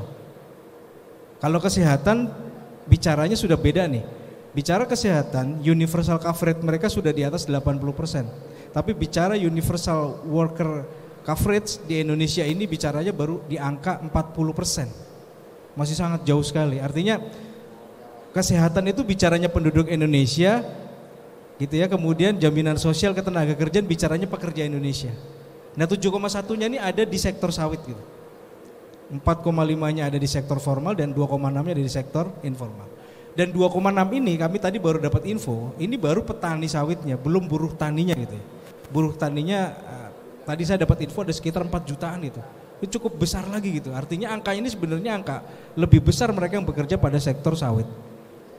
Nah, ketika kita tentang hak konstitusional warga negara, maka itu hak kita sebagai warga negara untuk mendapatkan kepastian perlindungan dari negara. Bapak Ibu, kalau ada resiko tadi, kesehatan sekarang negara udah hadir memberikan jaminan kesehatan nasional. Kemudian ketika ada resiko dalam hal pekerjaan, maka Bapak Ibu juga bisa mendapatkan fasilitas itu. Ketika terjadi resiko kecelakaan kerja, tentunya akan mengganggu stabilitas ekonomi keluarganya, sehingga untuk menstabilkannya hadirlah jaminan sosial ini. Nah, jaminan sosial ini diberikan untuk memberikan kepastian perlindungan buat pekerja-pekerja Indonesia. Negara nggak ingin ada kemiskinan-kemiskinan baru, bahkan pemerintah kemarin menerbitkan Inpres nomor 4 tentang penanggulangan kemiskinan ekstrim. Salah satu skemanya adalah melalui skema jaminan sosial. Gitu ya. Inpres udah 2 lahir, Inpres nomor 2 dan Inpres nomor 4. Ya. Kalau 10 menit memang bicara jaminan sosial ini nggak akan cukup. Kita akan minta waktu sesi tersendiri ketika kita akan bicara jaminan sosial, karena detailnya, deskripsinya dari program ini sangat panjang dan banyak gitu ya. Jadi kita bicara tadi ya tentang jaminan sosial ketenagakerjaan, kami diamanahkan oleh negara untuk menyelenggarakan 5 jaminan untuk warga negara Indonesia. Yang pertama terkait dengan kecelakaan kerja. Jadi orang-orang yang dalam melakukan aktivitas kerjanya mengalami suatu resiko kecelakaan kerja, maka di situ negara hadir untuk memberikan kepastian perlindungannya. Manfaatnya kurang lebih seperti ini gitu ya. Kemudian program yang kedua terkait dengan jaminan kematian. Nah, jaminan kematian itu juga negara ingin memastikan bahwa apabila ada pekerja yang mengalami risiko meninggal dunia, maka si keluarga yang ditinggalkan itu tetap ada keberlangsungan hidupnya. Dengan diberikan santunan, kemudian diberikan beasiswa untuk anak-anaknya sampai ke perguruan tinggi. Yang ketiga, ada program yang namanya jaminan hari tua. Jaminan hari tua ini diberikan kepada pekerja-pekerja yang memasuki masa hari tuanya. Sebagai apa? Sebagai bekal dia memasuki hari tua. Sekumpulan dana yang dihimpun dari pekerja dan pemberi kerjanya itu akan dikembalikan kepada pekerja dan dia itu dimanfaatkan untuk hari tuanya dia. Nah, ini konsep dari jaminan hari tua. Kemudian ada lagi jaminan pensiun. Nah, jaminan pensiun ini bicaranya adalah tentang pekerja-pekerja pada sektor formal yang notabene kalau dulu orang bicara tentang mendapatkan pensiun itu selalu bicara tentang ASN, selalu bicara tentang PNS. Tapi sekarang kenapa harus jadi ASN ataupun PNS ketika jadi buruh pabrik atau buruh sawit? Sepanjang dia ada pemberi kerjanya, dia juga bisa mendapatkan hak yang sama seperti halnya ASN, TNI, Polri yang mendapatkan pensiunan ketika dia nggak bekerja. Maka di sini negara ingin memberikan kepastian perlindungannya ketika pekerja ini sudah memasuki masa purna tugasnya atau purna kerjanya, sudah dia akan mendapatkan fasilitas dari negara berupa apa? Uang pensiun setiap bulan. Seperti halnya ASN yang diterima ketika dia memasuki masa pensiun. Dan yang terakhir, Bapak Ibu sekalian, negara sekarang sudah punya skema perlindungan baru dan program yang kelima ini baru saja dilahirkan melalui Undang-Undang Cipta Kerja, yaitu tentang program jaminan kehilangan pekerjaan. Nah, jaminan kehilangan pekerjaan ini diberikan kepada pekerja-pekerja di sektor formal yang mengalami resiko PHK. Jadi katakanlah dia bekerja normal, kemudian di tengah jalan dia harus ter-PHK, maka negara ingin memberikan kepastian perlindungan agar mereka diberikan jaminan kehilangan pekerjaan. Jaminannya ada 3 di sana. Dari mulai uang tunai selama dia belum dapat pekerjaan, kemudian diberikan akses informasi pasar, informasi kerjanya oleh pemerintah, dan yang ketiga diberikan juga fasilitas pelatihan. Artinya ketika dia siap ditempatkan kembali, dia berhak untuk mendapatkan pekerjaan kembali. Ada jaminan-jaminan yang memang sudah disiapkan oleh pemerintah ketika memang resiko ini harus dihadapi oleh pekerja. Karena kita sadari bahwa setiap orang bekerja itu dihadapkan kepada risiko. Risiko yang paling enak itu adalah risiko mendapatkan penghasilan. Tapi risiko yang tidak enak itu adalah ketika dia dihadapkan kepada risiko ini. Makanya ketika bicara jaminan sosial, Bapak Ibu sekalian, itu bicara yang nggak enak semua. Bicara jaminan kesehatan yang diselenggarakan oleh BPJS Kesehatan, bicaranya orang sakit. Bicara jaminan kecelakaan kerja, bicaranya orang celaka. Bicara jaminan kematian, bicaranya orang meninggal. Bicara hari tua, bicaranya orang udah nggak punya kerja. Jaminan pensiun juga sama. Kehilangan pekerjaan juga sama, nggak punya kerjaan. Jadi bicara jaminan sosial, seluruhnya bicara tentang resiko. Bicara yang nggak enak semua. Nah, makanya ketidakenakan itu negara hadir untuk memberikan kepastian perlindungannya dalam skema jaminan sosial. Bapak Ibu, hari ini kami hadir, konteks pembicaraan kita adalah tentang jaminan sosial ketenagakerjaan yang diselenggarakan oleh BPJS Ketenagakerjaan. Di Indonesia ini diamanahkan melalui undang-undang bahwa negara dalam menjalankan sistem jaminan sosial diselenggarakan oleh dua BPJS, yaitu BPJS Kesehatan dan BPJS Ketenagakerjaan. Yang kita bicarakan hari ini konteksnya adalah bicara tentang jaminan sosial ketenagakerjaan. Jadi nanti silakan Bapak Ibu yang ingin mendiskusikan terkait dengan perlindungan bagi pekerja di sektor sawit gitu ya, apalagi tadi kita bicara data, masih banyak yang belum ternyata yang belum dapatkan perlindungan jaminan sosial ketenagakerjaan. Padahal resiko di sawit itu resikonya cukup tinggi. Ya, kalau bicara boleh next di depannya ya. Nah, ini nih. Bicara perlindungan karena ada resiko. Nah, ini yang coba kami capture di kami coba highlight di beberapa media ya. Ini resiko-resiko yang terjadi, real memang terjadi. Ada resiko di sektor sawit. Ada yang mulai, apa tuh kemarin ya? Saya kemarin baru dari Pekanbaru itu infonya ada yang diterkam harimau gitu kan. Ada yang kena ketiban sawitnya itu, macam-macam resikonya itu. Ya ternyata ada resiko. Pekerjaan apapun semuanya punya resiko gitu. Bahkan bekerja di perkantoran saja, mereka juga punya risiko yang sama seperti halnya mereka bekerja pada sektor-sektor non perkantoran gitu. Karena apa? Perlindungan jaminan sosial ini tidak hanya pada waktu dia bekerja, tapi dari mulai dia berangkat kerja sampai kembali ke rumah lagi, itu sudah masuk dalam jaminan kecelakaan kerjanya. Jadi perlindungannya, proteksinya tuh tidak terikat kepada jam kerja dan juga tidak terikat kepada hari kerja. Kepada siapa dia terikat? Kepada hubungan kerjanya. Ketika bicara hubungan kerja, tidak bicara masalah kerja dan juga tidak akan bicara masalah hari kerja. Bisa saja pekerja itu ditugaskan oleh pemberi kerja di luar hari kerja, di luar jam kerjanya. Nah, ketika resiko itu terjadi, maka negara ingin memberikan kepastian lagi, jaminan kepada pekerja-pekerja itu. Nah, Bapak Ibu sekalian, ini sedikit tentang jaminan sosial ketenagakerjaan karena waktunya tadi 10 menit. Jadi nanti lebih kita banyak ke diskusinya saja. Mungkin di antara Bapak Ibu juga sudah ada yang menjadi peserta dan ada yang belum. Silakan hal-hal yang mungkin perlu diperdalam dan dipertanyakan terkait dengan jaminan sosial ketenagakerjaan ini nanti kita dipandu oleh moderator untuk kita diskusikan. Saya kira itu Pak Petrus, kurang lebihnya mohon maaf. Akhirul kalam, wabillahi taufiq walhidayah. Wassalamualaikum warahmatullahi wabarakatuh. Baik, terima kasih. Terima kasih, 3 pembicara telah menyampaikan paparannya dengan ringkas dan saya tadi agak bingung mau menyambungkan antara yang disampaikan oleh Pak Agus dengan kemudian dengan Pak Budi. Ternyata berurutan. Undang-Undang Dasar pasal 33 itu Pak Agus, yang pasal 34 itu Pak Budi, gitu ya kira-kira. Nah, kalau Pak Dirda kira-kira Undang-Undang Dasar yang pasal berapa Pak?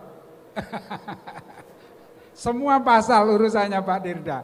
Baik, saya akan membuka ruang untuk tanya jawab. Kita punya waktu lumayan banyak, ini 20 menit.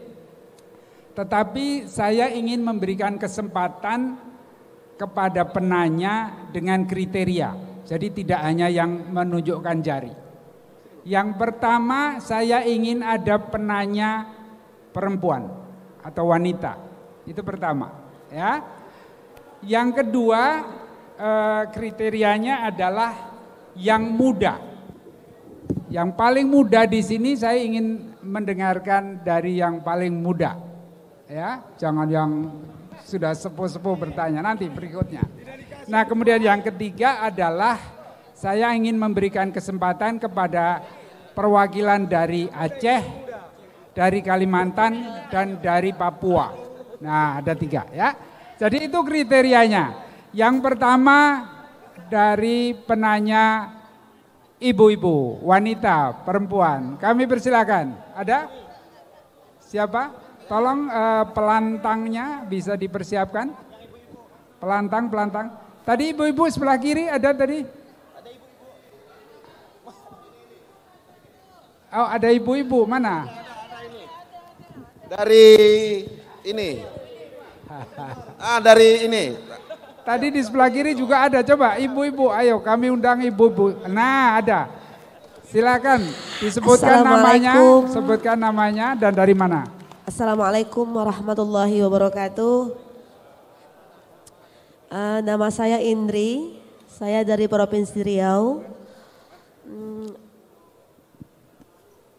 Kemarin Pak, kami di tanggal 5 Desember kemarin kita ada pertemuan dengan BPJS Ketenagakerjaan di Disbun. Kemarin itu kita berbicara tentang BPJS Ketenagakerjaan yang di-cover oleh DBH. Jadi sekarang ini kayaknya kenapa tidak dikaitkan Pak gitu Pak. Nah, terima kasih, hanya itu aja. Assalamualaikum warahmatullahi wabarakatuh. Baik, terima kasih. Yang kedua tadi kriteria yang kedua adalah yang muda. Mana yang muda dulu nih, yang muda. Dari yang ini muda nih sebelah kiri. Kami persilakan.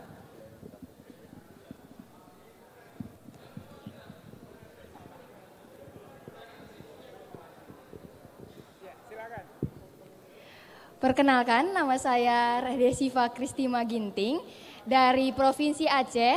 Sekarang saya berkuliah di Institut Teknologi Sawit Indonesia Kota Medan, Prodi Agribisnis. Nah, jadi saya ingin bertanya mengenai kelembagaan koperasi yang sesuai dengan yang dijelaskan oleh Prof. Gimana pandangan Prof. Agus Papahan terhadap kelembagaan BUMDes untuk usaha sawit rakyat? Terima kasih. Itu saja, terima kasih. Nanti ditujukan ke Prof. Agus ya, kelembagaan sawit rakyat. Baik, kemudian karena Aceh sudah, sekarang yang dari Kalimantan. Oh, ada di belakang. Kami persilakan, pelantangnya Mas. Sebentar, nanti semua kebagian, tenang saja. Silakan. Kalimantan ya. Baik, terima kasih Pak. Assalamualaikum warahmatullahi wabarakatuh. Selamat sore, salam sejahtera untuk kita semua. Perkenalkan Pak, saya Indra Rustandi, petani sawit dari Kalimantan Barat. Kami mau ke BPJS dulu Pak. Kebetulan kita di Kalbar ini sama seperti di Riau, tapi kami sudah action Pak. DBH sawit itu dari BPJS Tenaga Kerja langsung ngontak kami Pak, Apkasindo Kalimantan Barat, dan kita sudah bergerak. Perencanaan kemarin satu DPD Apkasindo itu 1.000 Pak. 1.000 petani yang rentan bekerja di kelapa sawit.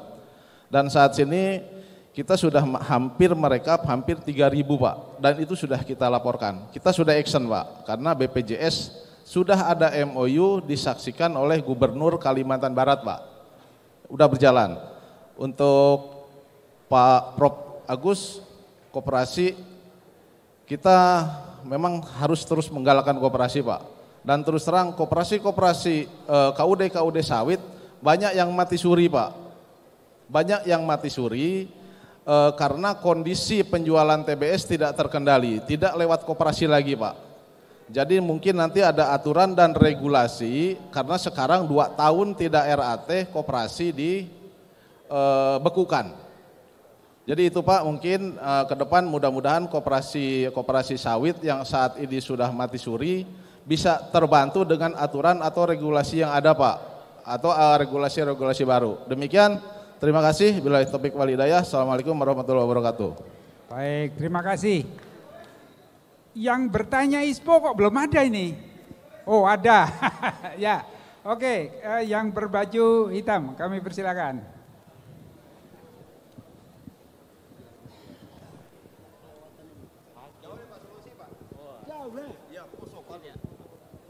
Assalamualaikum warahmatullahi wabarakatuh. Saya atas nama Abdul Muiz, DPD Donggala, Provinsi Sulawesi Tengah. Sebelum saya menanyakan, saya apresiasi kepada Bapak Ketum, Pak Gulat Manurun, dan Pak Sekjen adalah Pak Rino Afrino, di mana bisa mendatangkan kami dengan undangan ini. Tentang masalah ISPO, di mana bertujuan adalah diharapkan masyarakat petani itu harus bersertifikasi. Sementara kami di sana, Pak, kami di sana memiliki lahan yang dimana diklaim 2022 kemarin termasuk dalam kawasan hutan lindung.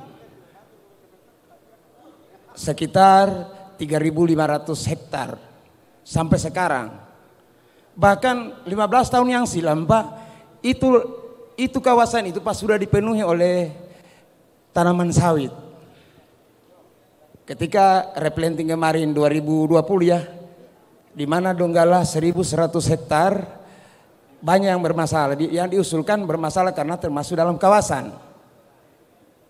Jadi pertanyaannya kami, bagaimana usaha pemerintah untuk supaya kami di sana, karena ISPO ini adalah Indonesia Sustainable Palm Oil, sawit yang berkelanjutan. Artinya merupakan kami adalah diharapkan harus bersertifikasi, sementara tidak bisa itu lokasi bisa bersertifikasi. Dan menurut keterangan kemarin dimenangkanlah bahwa di Mahkamah Konstitusi bahwa lokasi kami itu karena bersebelahan termasuk kawasan yang dipelihara oleh Sulawesi Barat. Cuma itu, Pak. Terima kasih. Baik, terima kasih.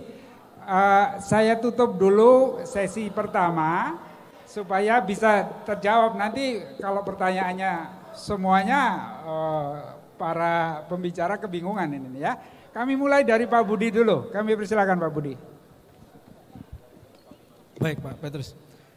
Bapak Ibu sekalian, tadi memang ada satu yang kelewat ya. Ketika kita bicara sawit ini memang ada DBH sawit di sana. Dan memang di 2023 ini baru hadir regulasi terkait dengan pemberian perlindungan jaminan sosial ketenagakerjaan melalui skema DBH sawit gitu ya. Jadi sebelumnya juga sudah ada DBH CHT gitu ya, dana bagi hasil cukai dan hasil tembakau. Oleh di pemerintah itu juga memfasilitasi ke sana gitu ya. Di 2024 insya Allah nanti itu memang clear tuh bahwa DBH sawit tadi sudah ada testimoninya dari Kalimantan Barat. Tinggal saya yakin teman-teman di daerah itu sudah melakukan sosialisasi terkait dengan DBH sawit ini. Tentunya tidak semua daerah ini punya gitu ya, artinya tidak punya kebun sawit gitu kan. Ada di daerah-daerah tertentu yang memang mereka menjadi daerah-daerah penghasil sawit gitu ya. Nah, jadi Kalimantan Barat ini salah satu penghasil besarnya. Memang kemarin di sana sudah di-launching perlindungan pekerja kelapa sawit melalui skema dana bagi hasil sawit. Nah, tadi yang Bu Indri bertanya dari Riau, di sana juga sudah disosialisasikan ya Bu. Nah, tinggal realisasinya mungkin yang belum ya. Ini koordinasinya langsung dengan pemerintah setempat. Di 2024 ini pemerintah ini sekarang sedang menyusun skema. Jadi untuk DBH sawit ini skemanya itu adalah mana orang-orang yang akan diberikan perlindungan. Jadi kalau dari BPJS ini kan nggak ngerti orang-orang ya, dari sawit ini dari mana aja gitu kan. Yang tahu itu adalah dari pengusaha sawit, pekerja sawit dan juga pemerintahnya. Dalam hal ini dari Dinas Pertanian setempat. Nah, nanti dari situ baru akan masuk usulan untuk orang-orang yang akan mendapatkan perlindungan dari DBH sawit. Nah, kalau mau clearnya tadi itu ya, itu nanti tinggal benchmark aja dengan Kalimantan Barat. Kalimantan Barat clear memang itu kemarin untuk sawitnya cukup banyak yang diberikan perlindungan. Kemarin tadi 1.000 ya Pak ya, total kalau nggak salah memang udah ada 3.000-an di Kalimantan Barat yang mendapatkan perlindungan petani-petani sawit dari skema DBH sawit. Jadi untuk yang DBH sawit memang skemanya sudah ada untuk tahun 2024 pun saya kira clear nanti DBH sawit untuk pekerja-pekerja sawit akan diberikan perlindungan melalui skema dana bagi hasil sawit. Mungkin dari saya itu Pak. Baik, terima kasih Pak Budi. Dilanjut Pak Agus, monggo Pak Agus. Terima kasih. Pertanyaan untuk saya itu sebetulnya kelihatan gampang tapi susah ngejawabnya. Ya. Nah, oleh karena itu saya akan menjawab dengan cara yang mungkin bisa menyadarkan kita semua bahwa koperasi itu memang benar. Ya. Caranya bagaimana? Saya bertanya kepada diri saya sendiri, siapa yang lebih hebat, Bung Hatta atau Agus Pakpahan? Enggak sulit menjawab pertanyaan itu. Bung Hatta jauh lebih hebat dari Agus Pakpahan. Ya. Kenapa saya menggunakan cara berpikir ini? Ya, karena tidak mudah memerdekakan suatu negara, apalagi meyakinkan founding fathers pada saat itu berdebat sistem ekonomi seperti apa yang harus dibangun. Tidak mudah Bung Hatta meyakinkan itu. Tetapi kemudian semua bisa diyakinkan. Kenapa? Karena mari kita simak kata-kata dalam ayat 1. Perekonomian disusun sebagai usaha bersama. Bla bla bla bla. Ya, atas dasar kekeluargaan. Nah, mengapa usaha bersama? Karena seperti saya uraikan tadi, kita diwarisi oleh struktur ekonomi dualistik, eksklusif bagi kelompok tertentu, merugikan bagi kelompok tertentu terutama rakyat Indonesia, maka penjajahan inilah memberikan keyakinan kepada kita, ya, undang-undang dasar ini bukan hanya harus ditaati, tetapi dia benar. Nah, cuman pada saat menjawab benar ini, buktinya ada di negara lain. Satu, John Nash menang hadiah Nobel, ya, dengan dalil, ya, kooperatif equilibrium superior dibanding non kooperatif equilibrium. Ya, itu dalil teori berlaku umum. Jadi kalau kita tidak bisa, karena kita tidak bisa menjalankannya teori itu. Sekarang empiris, seperti saya katakan tadi, pendapatan land knowledge lebih baik daripada, lebih tinggi daripada Bank Rakyat Indonesia. Padahal hanya ada di negara bagian saja. Perusahaan American Crystal Sugar Company yang sudah listed di New York Stock Exchange bangkrut. Dibeli oleh siapa? Oleh koperasi petani gula bit senilai 86 juta US dollar tahun 73. Artinya apa? Ada kebijakan mensupport kooperatif dan sekarang produksi gula American Crystal Sugar Company jauh lebih besar daripada produksi seluruh BUMN Indonesia. Ya, artinya apa? Di sini masa sih satu nggak yakin kepada Bung Hatta, satu nggak yakin kepada pasal 33, satu nggak yakin kepada teori pemenang Nobel tadi, satu nggak yakin dengan empiris di negara maju. Artinya apa? Pertanyaan, apa kita smart atau tidak? Kalau nggak yakin artinya kita nggak smart. Nah, persoalan menjalankan, ya, ini persoalan latihan. Ya, seperti untuk naik sepeda motor, syaratnya bisa naik sepeda. Nggak mungkin orang bisa naik sepeda motor roda 2, nggak bisa naik sepeda. Nggak mungkin. Iya. Nah, tapi kalau mau nyupir mobil, ya nggak bisa naik sepeda, nggak bisa naik sepeda, bisa. Ya, kita loncat, tapi mau jadi pilot lain lagi. Ya, kalau misalnya nyupir mobil hanya 3 dimensi, ya 3 dimensi dalam pengertian loncat dikit. Kalau pilot berapa dimensi itu? Ya wus. Ya, nah, menjalankan koperasi, makanya saya minta tadi kalau mau maju koperasi kita kuncinya di pendidikan. Ya, dan pendidikan itu bukan menghafal, bukan. Ya, kurikulum di Ikopen University akan kita rombak semuanya. Ya, yaitu akan menjadikan koperasi sebagai kelas, ya, yaitu dengan kurikulum yang saya beri nama kuliah sama dengan bekerja, bekerja sama dengan kuliah.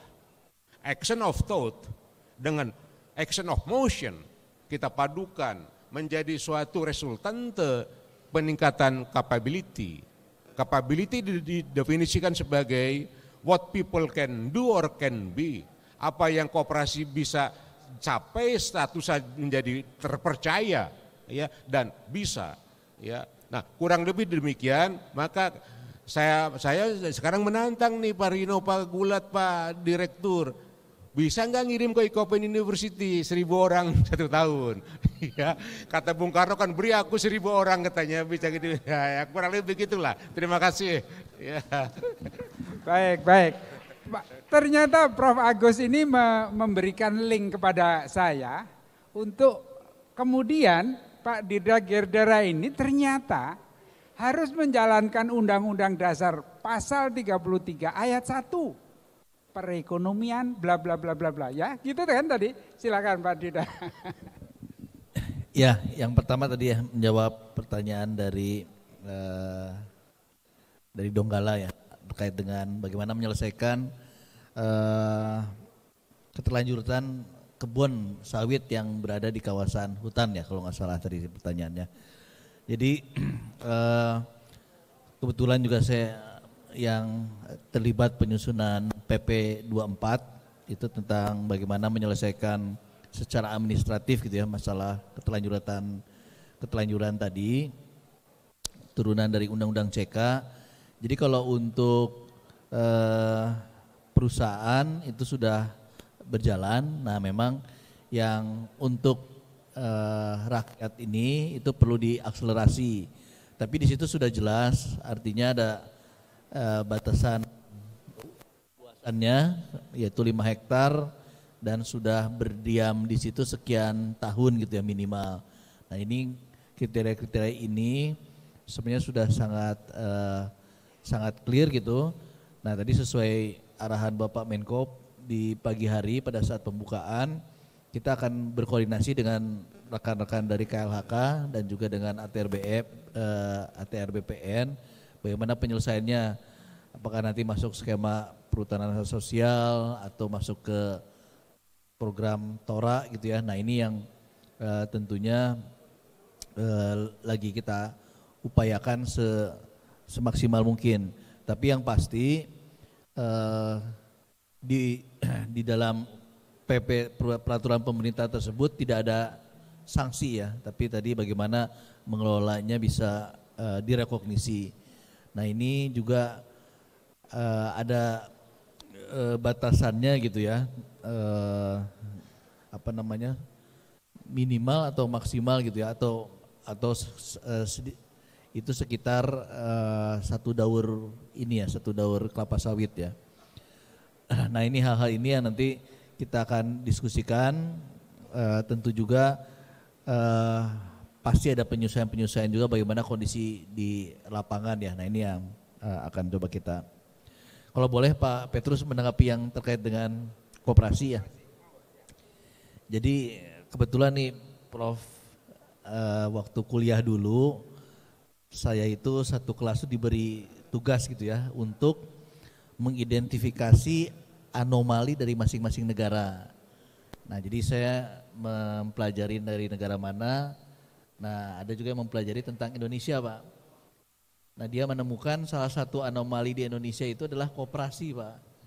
Jadi Indonesia itu sudah punya dasar negaranya, orang yang juga terkenal dengan kekeluargaannya, gotong royong dan segala, tapi kok nggak ada koperasi yang berhasil lah. Berhasil di sini istilahnya tadi seperti Rabobank gitu ya, seperti S Hardware gitu ya. Jadi koperasi yang bisa jadi konglomerat dan bahkan mendunia. Sekitar 1 bulan yang lalu juga saya menerima dari rombongan pebisnis dari Denmark. Itu ternyata semua perusahaan-perusahaan besar yang produknya membajiri pasar kita itu koperasi juga Pak.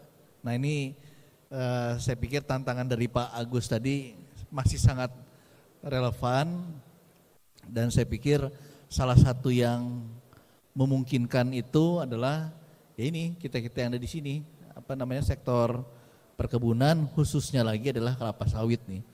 Jadi nanti bapak-bapak seharusnya 10 tahun lagi jadi konglomerat lah gitu Pak ya. Artinya koperasi itu bukan hanya jadi menengah dari kecil menengah berhenti nih. Nah, jadi harus jadi perusahaan besar. Demikian Pak Petrus. Baik, terima kasih. Luar biasa. Pak Dirda tadi mencita-citakan 10 tahun lagi ya. Jangan lama-lama. Pak Agus tadi janji kalau sudah 1000 lulus, koperasi akan terbentuk gitu ya. secara baik di seluruh Indonesia. Saya sudah diingatkan oleh panitia bahwa kita harus selesai jam 6 dan sekarang sudah jam 6:02. Mudah-mudahan penjelasan tadi sudah dirasakan cukup. Dan kalau nanti ada pertanyaan-pertanyaan yang masih belum terpenuhi, kami boleh sampaikan bahwa Ibu Bapak sekalian bisa mengirimkan ke Pak Rino nanti untuk bisa dijawab oleh para pembicara yang hebat-hebat pada hari ini. Ya. Tapi ada yang angkat tangan satu ini dari Papua nih. 1 menit. Cukup satu saja ya. Selamat sore untuk kita semua. Shalom. Saya dari Papua, Kabupaten Kerom. Kami punya lahan 20.000 hektar. Telah macet mulai dari 2016. PTPN 2 Tanjung Merawak bangkrut. Sampai hari ini kami terganjal dengan HGU. Kami mohon kepada bapak-bapak untuk mencabut HGU kepada Kementerian BUMN, Kementerian Perkebunan Pusat, dan lain-lain. Akhirnya kami mau buat pengembangan untuk penanaman ulang. Kami terganjal dengan HGU. Kami usul hari ini untuk pencabutan HGU dan usulan kedua tim segera turun ke Kabupaten Kerom. Kami 20.000 hektar, petani kami 1.800 hektar, masing-masing 2 hektar. Kami korban, kami penduduk asli orang Kerom, Papua yang ada di situ. Kami 40% dari 1.800. 60% Nusa Bangsa. Kami hidup sama-sama rukun dan damai. Baik. Tapi tidak ada perhatian pemerintah pusat. Baik. Tanah kami orang adat kami serahkan secara cuma-cuma 20.000 hektar. HGU-nya terganjal.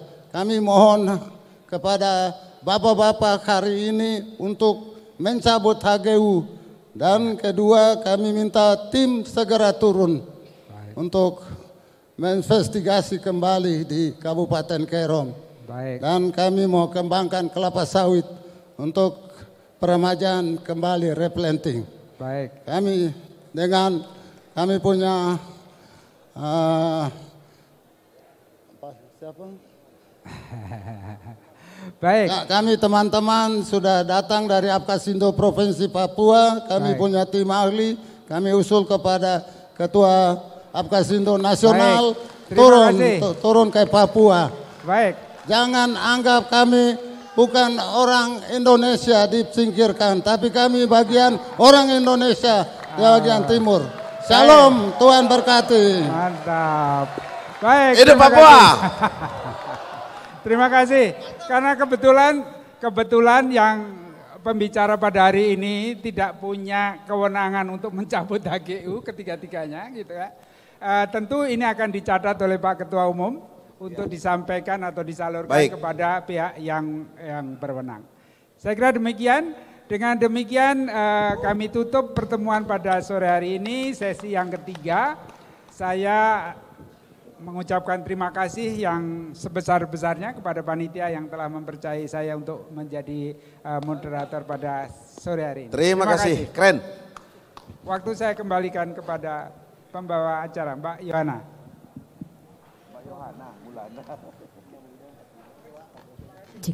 Baik, terima kasih Pak Petrus. Boleh dimohon untuk tetap berada di atas panggung karena dari Apkasindo akan memberikan penghargaan berupa plakat yang akan diserahkan oleh Direktur Tanaman Kelapa Sawit Bapak Ardi dan Kiai Haji Rusli Ahmad. Dan juga didampingi Ketua Umum Santri Tani NU serta Bapak Ketua Umum dan Sekjen Apkasindo untuk bisa naik ke atas panggung menyerahkan penghargaan untuk moderator dan juga ketiga narasumber di sesi 3 ini yang merupakan talk show yang sangat menarik terkait kelapa sawit berkelanjutan. Tadi membahas percepatan ISPO perkebunan dan kelembagaan pekebun yang inklusif dan smart. Lalu juga membahas SDM sawit yang berdaya saing serta perlindungan keselamatan kerja petani sawit. Ini dia penyerahan penghargaan berupa plakat. Satu persatu narasumber memberikan atau mendapatkan penghargaan dari Apkasindo karena telah menyempatkan diri untuk menjadi pemateri sehingga kita yang di sini dapat lebih paham lagi bagaimana sebetulnya kelapa sawit yang berkelanjutan. Yang tentunya untuk memajukan sektor kelapa sawit di Indonesia. Ini dia prosesi pemberian penghargaan untuk narasumber pada sesi talk show hari ini.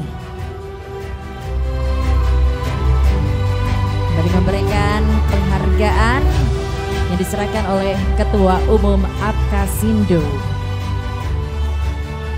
Dan juga turut didampingi Bapak Sekjen, lalu juga Direktur Tanaman Kelapa Sawit Bapak Ardi dan Kiai Haji Rusli Ahmad. Dan juga moderator tentunya mendapatkan penghargaan karena telah memandu jalannya talk show pada sesi ini. Lalu bisa foto bersama kembali Pak, berjajar. Nah, ditunjukkan boleh plakatnya Pak. Baik, kita berikan tepuk tangan kepada moderator dan juga pembicara kita di sesi ini. Terima kasih Bapak-Bapak, silakan bisa kembali duduk. Berikutnya Bapak Ibu hadirin, tadi kita sudah sama-sama menyimak proses talk show yang baru saja kita saksikan. Tidak lupa ada kuis. Sudah disiapkan handphonenya Bapak-Bapak, Ibu-Ibu untuk menjawab kuis dan mendapatkan hadiah? Kalau sudah boleh dikeluarkan, boleh disiapkan untuk chat nomor yang tertera tadi untuk menjawab pertanyaan. Kalau begitu panitia sudah siap? Baik, kita tampilkan pertanyaan untuk kuis berikut ini. Pertanyaan ketujuh, apa kepanjangan dari ISPO? A. Indonesia Sustainable Palm Oil. B. Indonesia Certification Palm Oil. Dan C. International Sustainable Palm Oil. Nah, gampang ya. Jawabnya di WhatsApp Bapak. Di WhatsApp. Biar dapat hadiah. Pak Andi dari Sulbar di WhatsApp. Iya, di WhatsApp. Biar panitia bisa mencatat siapa nih yang benar dan tercepat jawabnya. Oke? Sudah? Baik. Ke pertanyaan berikutnya. Karena kita ada beberapa pertanyaan lagi. Pertanyaan nomor 8. Ini dia. Pertanyaannya adalah mengapa kelembagaan perkebun begitu penting? A. Meningkatkan efisiensi dan produksi. B. Meningkatkan pengetahuan dan daya saing. C. Semuanya benar. Hadiahnya TV. Pinter-pinter nih Bapak-Bapak Ibu-Ibu. Dan sangat baik hati sekali ya memberikan jawaban supaya menang temannya mungkin ya. Oke, dan berikutnya. Kuis yang berikutnya. Nah ini dia yang ke-9, apa kepanjangan dari GAP? A. Gerakan Agrikultur Produktif. B. Good Agricultural Practices. Dan C. Great Advances Production. Ya, baik sekali Ibu, dikasih tahu loh jawabannya. Ayo anak-anak cewek jawab dong. Oke, sudah? Pertanyaan berikutnya, biar cepat. Nah ini dia pertanyaan ke-10. Yang termasuk ke dalam program perlindungan BPJS Ketenagakerjaan. A. Jaminan kecelakaan kerja. B. Jaminan hari tua. C. Semuanya benar. Yuk segera dijawab. Cepat-cepatan melalui WhatsApp. Oke, masih ada lagi pertanyaannya? Udah, baik. Itu tadi kuis yang telah kita tampilkan. Sambil menunggu siapakah pemenangnya dan siapakah yang mendapatkan hadiah, kita akan sama-sama memberikan penghargaan Apkasindo Award. Dan ini dia Award Apkasindo 2023 kategori Kampus Pelayanan Terbaik ke Mahasiswa SDM Sawit BPDPKS adalah Politeknik Kelapa Sawit Citra Widya Edukasi Bekasi. Kita berikan tepuk tangan luar biasa, boleh untuk perwakilan dari kampus bisa naik ke atas panggung. Pak Nugroho kami undang ke pentas. Terima kasih dari voting yang disampaikan oleh peserta. 89% memilih JWE, kampus terbaik pelayanannya kepada anak-anak kami, beasiswa sawit di Politeknik JWE Jawa Barat. Terima kasih, keren. Luar biasa, selamat. Lalu berikutnya untuk kategori kampus terfavorit, yaitu Instiper Yogyakarta. Luar biasa. Boleh perwakilan dari pihak kampus untuk bisa naik ke atas panggung. Kami turut undang Ketua Umum dan Sekjen Apkasindo serta Dewan Pakar Apkasindo Insinyur Fahri Yasin MAGR untuk bisa naik ke atas panggung memberikan penghargaan kepada Kampus Pelayanan Terbaik ke Mahasiswa SDM Sawit BPDPKS dan juga kategori kampus terfavorit. Selamat karena telah mendapatkan penghargaan dari Apkasindo Award 2023. Baik. Sekjen. Untuk Pak Sekjen juga boleh naik ke atas panggung. Nah, boleh diangkat Pak. Luar biasa, kita berikan tepuk tangan untuk penerima penghargaan kita. Luar biasa sekali. Ramai dengan anak-anaknya ya Pak ya. Dan berikutnya penghargaan untuk Instiper Yogyakarta sebagai kategori kampus terfavorit. Ini dia, boleh diangkat juga Pak, kita berikan tepuk tangan. Luar biasa sekali. Ini dia kampus-kampus hebat, bibit-bibit unggul untuk memajukan sawit Indonesia. Sekali lagi selamat Bapak-bapak telah mendapatkan penghargaan dari Apkasindo Award 2023. Sekali lagi boleh foto bersama Pak. Bersamaan boleh ditunjukkan penghargaannya. Baik. Nah, boleh sambil angkat tangan. Luar biasa, 3, 2, 1. Baik, terima kasih. Bapak-bapak, boleh kembali ke tempat duduk masing-masing.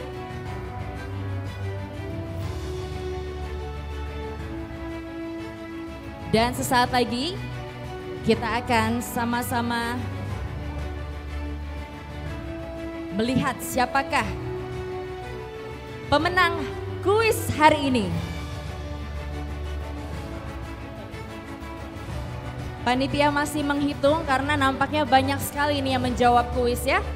Bapak-bapak pada bersemangat. Jadi saat ini poinnya masih dihitung oleh panitia. Tadi kalau dihitung sudah ada sebanyak 10 pertanyaan. Berarti artinya ada 10 pemenang kuis. 10 atau hanya 1? Ada 10 pemenang kuis.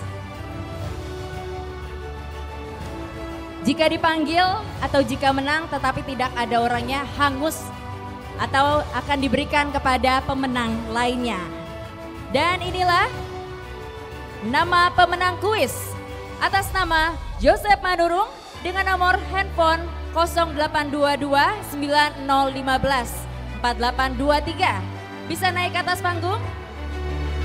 Lalu pemenang berikutnya Haye Sihotang dengan nomor telepon 0812 8404 830. Ada orangnya? Wah, sayang sekali nih. Kalau ada boleh maju ke depan.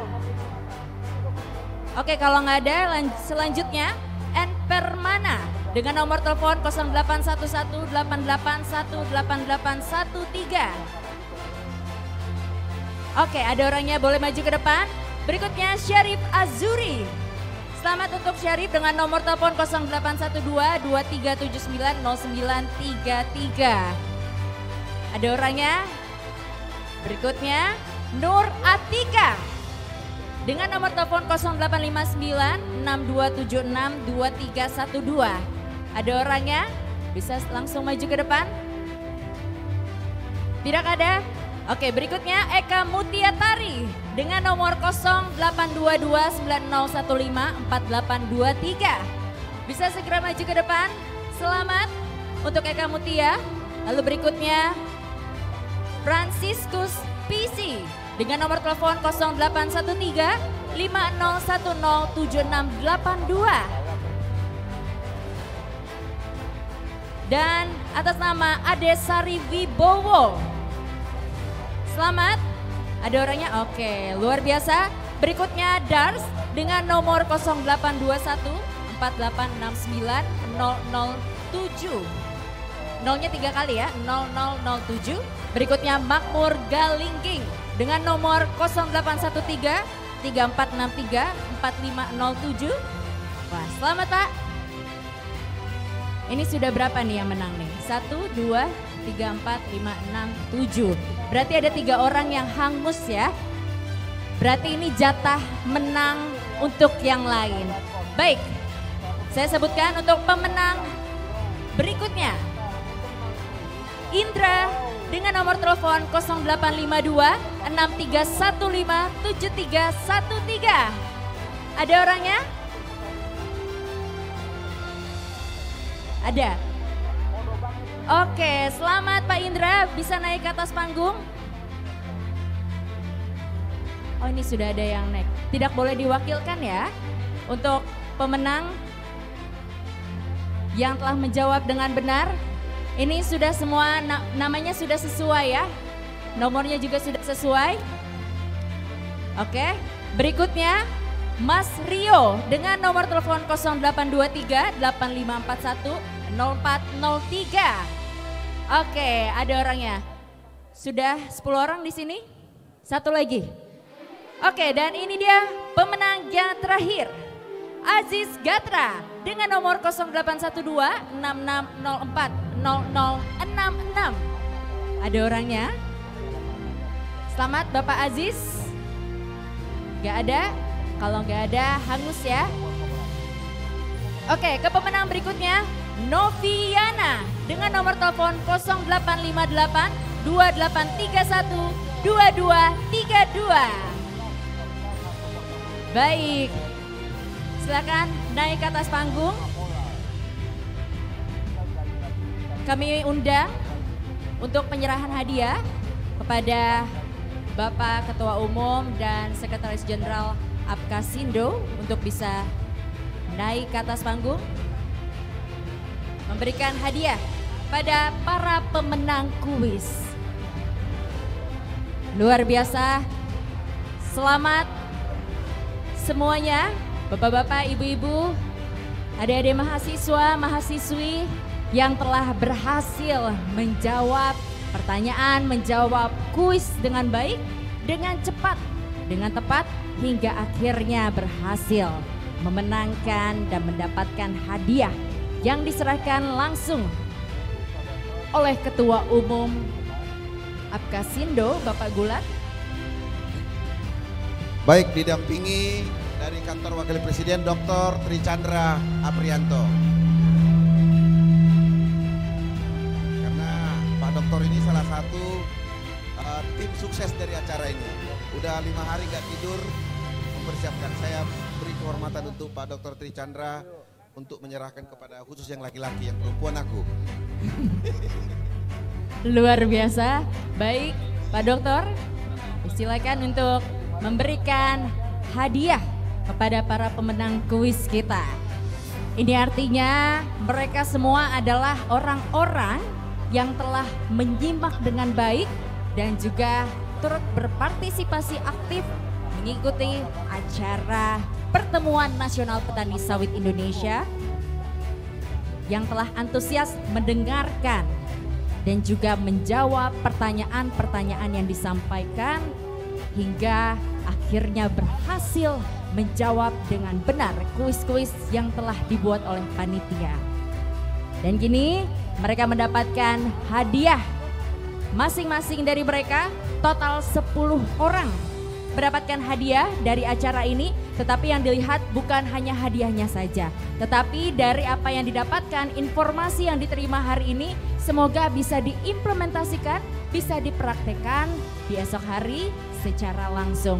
Mungkin untuk kakak-kakaknya dari mahasiswa-mahasiswi universitas, kedepannya bisa juga untuk mengimplementasikan ataupun juga bisa memberikan opini atau mensosialisasikan atau memberikan kesadaran kepada keluarga, teman, tetangga sekitar betapa pentingnya kelapa sawit Indonesia untuk memajukan kelapa sawit Indonesia. Sekali lagi foto bersama bapak-bapak, ibu-ibu dan para mahasiswa. Nah, diangkat. Oke, 3, 2, 1. Kita berikan tepuk tangan untuk para pemenang kuis hari ini. Sekali lagi selamat bapak-bapak, ibu-ibu, adik-adik sekalian. Kami persilakan untuk bisa kembali duduk.